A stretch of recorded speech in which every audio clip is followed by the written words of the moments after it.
Common interview question: what are your salary expectations? This question will come up at the end of the face to face interview. Don't be nervous about the salary expectation question, but do be prepared. When you are prepared for this question, you'll be able to negotiate comfortably and also maintain a positive relationship with the employer during the interview. So let's talk about how to do that. First of all, do your research before the interview to get the market salary for the position. Whatever the role is you're interviewing for, go on Glassdoor, Google, find out what the market salary is for the position. Now, more than likely, you'll see a range for the role. Find out what the market salary is for the position.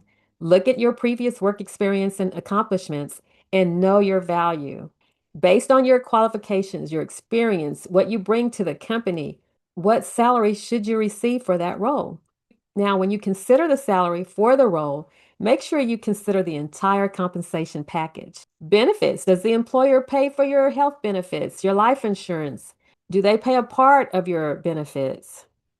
Does the company offer 401k matching? That is huge. If the company offers 401k matching, that is a huge benefit because a lot of companies don't do that anymore. The dress code is something to consider as part of your compensation package.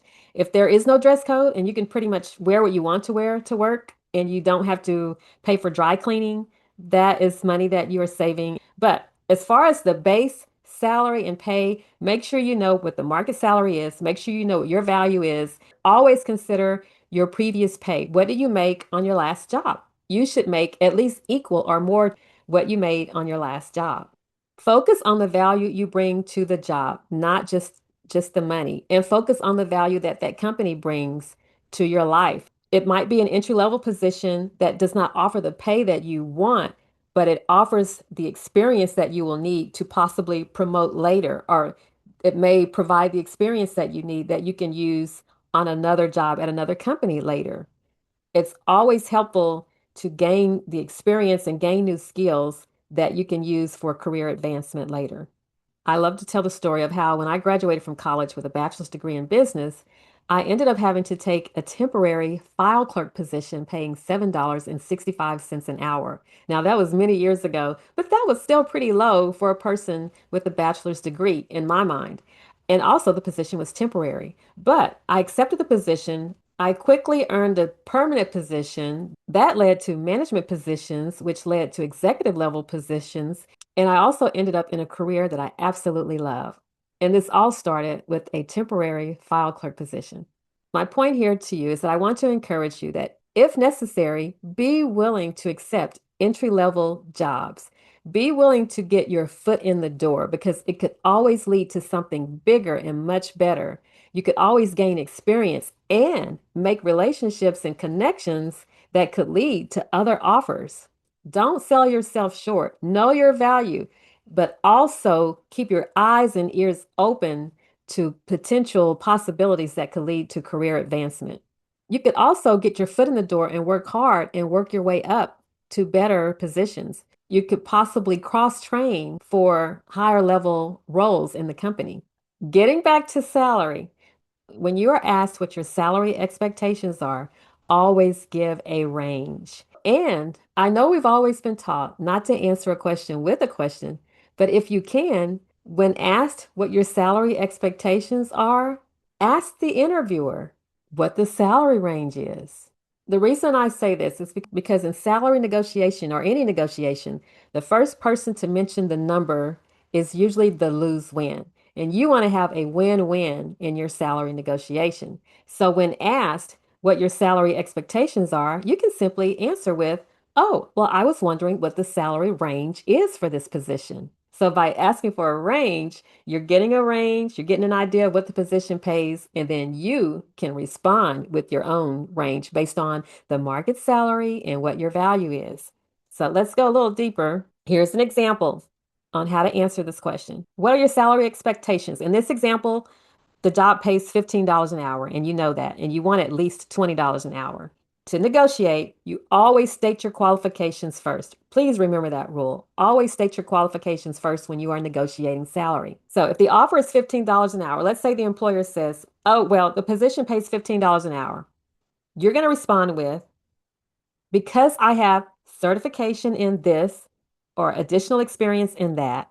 I was hoping for something closer to, and then give a range. Now, the numbers here are strictly examples.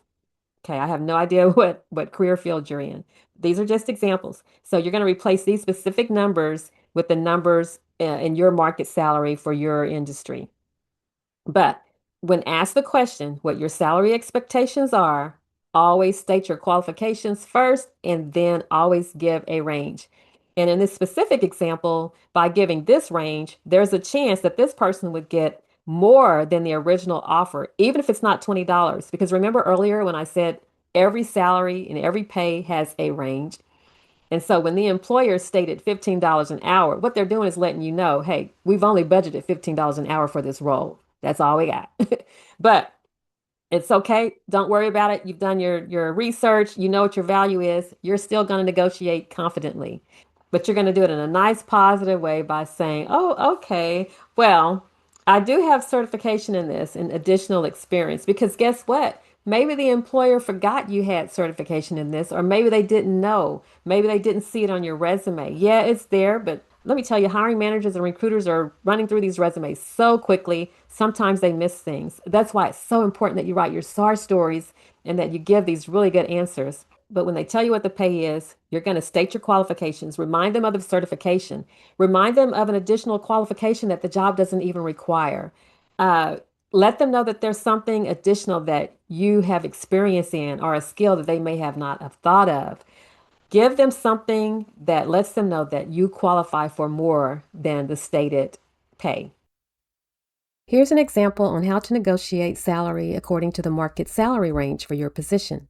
Let's say the offer is $45,000 annual salary, but you've done your research and you found that the market salary range in your area for a person with 10 to 20 years work experience is $65,000 to $85,000 per year.